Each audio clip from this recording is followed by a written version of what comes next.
I'm Emilia Nieminen, the creator of Inamorata dolls. Today I'm going to show you my process of how I wet sculpt leather into miniature masks. I made this mask for Halloween, but thought they were a bit too nightmarish to post right before Christmas. So I waited until after instead. I think nothing says 2020 like a plague mask. So I think this is a perfect way to say goodbye to this horrible year. Let's hope the next one will be better. In this video I'll show you how to make these masks, but it's the same technique if you want to make shoes, armor, corsets or whatever. For sculpting purposes I usually use a vegetable tanned cowhide because it renders itself really well for sculpting, being thin and really stiff. It almost behaves like paper. And it's also more ecologically suitable than a lot of vegan leathers, which are actually PVC and made out of fossil fuels. Another material I'm really obsessed with is fish skin. Just like cowhide, salmon skins are a food industry byproduct and hence a bit more ethical. This is wonderful if you want to mimic snake skin in doll scale because you can see, hopefully you can see, these absolutely tiny scales, and it's also really thin and soft, but it's not as good for sculpting as the cowhide. The masks that we are making today consist of the facial part, beak, lower jaw, goggles and the straps. Do not obsess over the pattern too much, just be creative and have fun with it. If you find that this is too complicated, just forget about the beak and make a Venetian carnival mask instead. First soak the leather in cold water for 15 minutes or more. This makes it soft and pliable. Right before starting the shaping process, I use hot water because the heat makes the leather harden as it dries up, so it will hold the shape better. Here I cut the beak and the goggles. I don't use a pattern for the mask base. I simply take a square piece and sculpt the wet leather using the doll's head as a mold. Note that you should not use a painted head for this purpose, as all the rubbing could damage the face up. I use my fingers to stretch and shape the leather, and a thin brush handle to sculpt around the eyes and nose. Anything sharp or metal, like fingernails, will leave a mark on the leather, so it's best to use rounded up tools. You can see how the leather has taken a partial shape of the face already. It's important to keep the leather wet while forming it, so I dip it in more hot water. Now I have the rough mask shape set and cut. I mark down the eye holes by imprinting them with a good size marker cap and cut them small by leaving a 1 to 2 mm edges to attach the goggles to later. Another dip into hot water from thermos to make sure the leather stays soft. I use a tapering tool, this is actually a Japanese hairpin, to stretch the eye holes and use my fingernail and file to shape out the edge. You don't really need any fancy tools for this. The outturned edge will increase the contact area for gluing the goggles in later. Next I shape the mask on the head again, adding more detail and hardening the leather in places with a gas torch. Do be careful with these and only use them on wet leather. You can easily ruin leather by burning it. For human-sized masks you would harden them in an oven, but doll-sized ones would burn to a crisp. Therefore, use a gas torch from careful distance and it's a great tool for setting the shape. I much recommend the cigarette lighter sized torches rather than the small kitchen torch I have. Don't burn yourself. Next let's make a lower jaw. I use water to keep the pattern in place while I trace the shape, but you could cut with the pattern in place too. I fold the edges of the jaw to create more gluing surface and shape it to fit inside the upper beak. My patterns tend to be very vague, so I'm trimming the shape after fittings as I go along. I really hate patterns and any kind of repetition. When sewing, I like to shape everything on the doll and really use no patterns at all. I think mistakes and imperfections add personality and guide the design process. How many times I've ruined a garment by stabbing my finger with a needle and leaving a drop of blood on some visible spot. Then be forced to add something to hide that flaw. I guess one could see it as a signature. Blood, sweat and tears. Oh, suffering artists.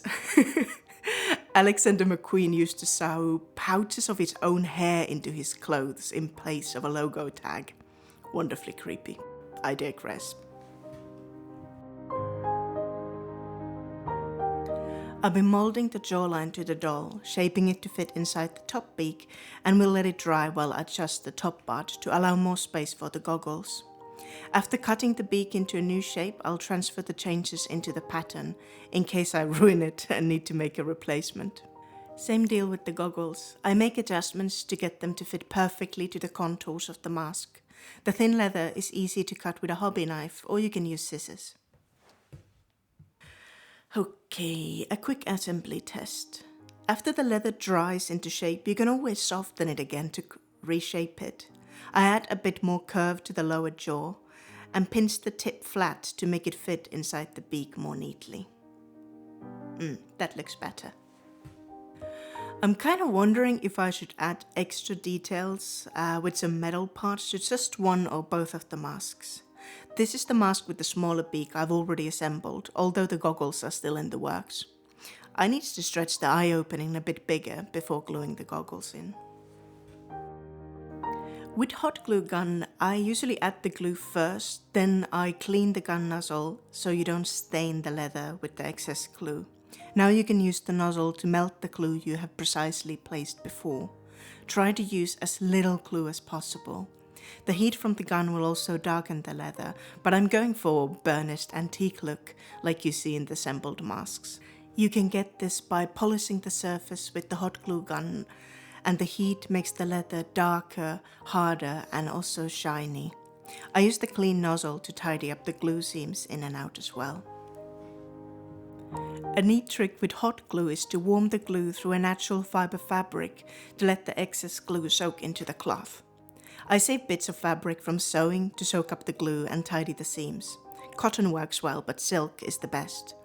You can see the fabric becoming translucent where the glue is transferred into it, leaving the leather clean. Oh bugger. I noticed that gluing the lenses into the goggles beforehand was a bad idea. I smeared them with glue and the acrylic plastic won't come clear enough with the silk soaking trick. So I heat up the glue around them to remove them. Yay for hot glue! I'd have to cut them off if I'd use super glue, and that can also make the clear plastics milky. Hot glue can be really forgiving. Where leather glue would not be strong enough in miniature scale and super glue would harden and darken the leather, and that's why I use it only in spots where the contact surface is too small for any other glue to work, like tiny straps or attaching the metal ornaments later. I always use gel type super glue that doesn't seep into the leather because it would make the leather brittle. I place a new layer of glue and let it harden while I make the lenses. I use a marker cap to draw the circles into the acrylic plastic.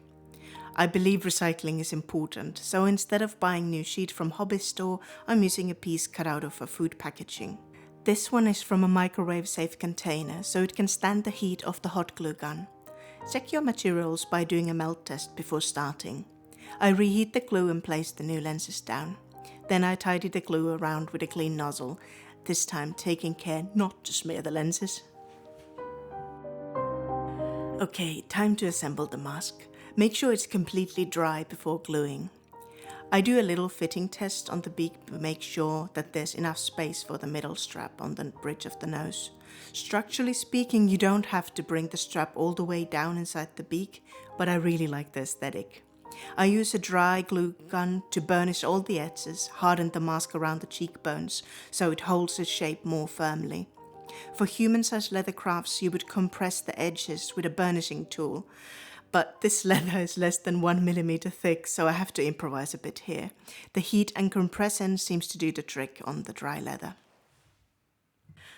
I use a generous amount of glue to attach the lower jaw to the beak. This won't be visible, so it's okay to use a bit more glue. I press the parts together, clean the nozzle, and then start melting the seams together from all sides. For this and many other purposes, I chose a glue gun with a thin, long nozzle that has no heat cover on it. You can strip off the protective cap of many glue guns to be able to spread the glue, but be careful not to burn yourself. My hands are so covered in burns, but it is a great tool. Some last minute adjustments to fit the goggles. I use the piece I cut off to mirror the shape on the other side. If you wet the leather a bit to reshape it, wait until it's dry before gluing again. I make a wider glue area inside the beak but keep the layer of the glue really thin. You don't want huge blobs of the glue on something this small. I use a brush handle to press the seam in places where my finger can't reach, like the side of the nose. These tiny amounts of glue cool quickly, but instead of adding glue, you can warm the leather from inside or outside to reactivate the glue if it didn't stick all the way around. I'm still not happy with the jawline, so I'm using water to soften the leather again. Leatherworks do take a lot of patience, but I love the versatility of the material and being able to go back and adjust the details over and over again. I'm using wooden tools to shape deeper hollow under the beak. To create a sharp burnished edge, you can shape the moist leather with hot metal of the nozzle, but be careful the heat doesn't melt open the glue seams. You can use the burnishing stage also to strengthen these seams. It's starting to look like a plague doctor mask. I heat the leather to harden it more and add sharper shapes to the lower jaw. You can see how the color darkens from this treatment. It also adds shine and really brings out the texture. Aged leather is so beautiful. You can see each one of the masks has individual expression and silhouette. I also made an old school gas mask and an ornamental muzzle for the same collection. I'll be adding metal pieces to the Plague Doctor masks, but first I'll paint one of them black. Here I'm using acrylic paint diluted with water. Undiluted paint would cover in a single layer, but I want the paint to be thin enough to show the natural texture of the leather. I do not use leather dyes because they would risk staining the dolls. The paint dries fast, so by the time I'm finished with the first layer, I can start applying the next one. 2 layers seems to have enough coverage here. I think it looks a bit naked without the metal bits, so I'll use it on this one too. I generally prefer designs to grow organically rather than make sketches or plan too much ahead. I tend to hoard materials and just happen to have these flat teardrop shaped pieces that are perfect for the size of the beak. I use scraps of leather to cover the metal while bending it so that the pliers won't leave marks on the soft metal. I cut off the loop and file it down, also using a file to polish the antique brass finish closer to gold in places, since I only have silver and gold options for the buckles I'll use. For the metal parts, I use gel-type superglue. The contact surface is too small for hot glue, but careful not to get superglue onto the visible surfaces of the metal, as it can turn them cloudy. Here are the masks with their metal detailing in place. They are still missing the straps, but almost done. For the black one, I used black ribbon, as the metal buckle would have damaged the painted surface over time, but for the natural color, I'll use leather straps. The buckles are only 2 to 3 mm wide, so I need to cut the leather into thin strips and then compress them to make them flat enough to keep the buckles functional. I soak the straps first, then compress and stretch them in turns until they're thin enough.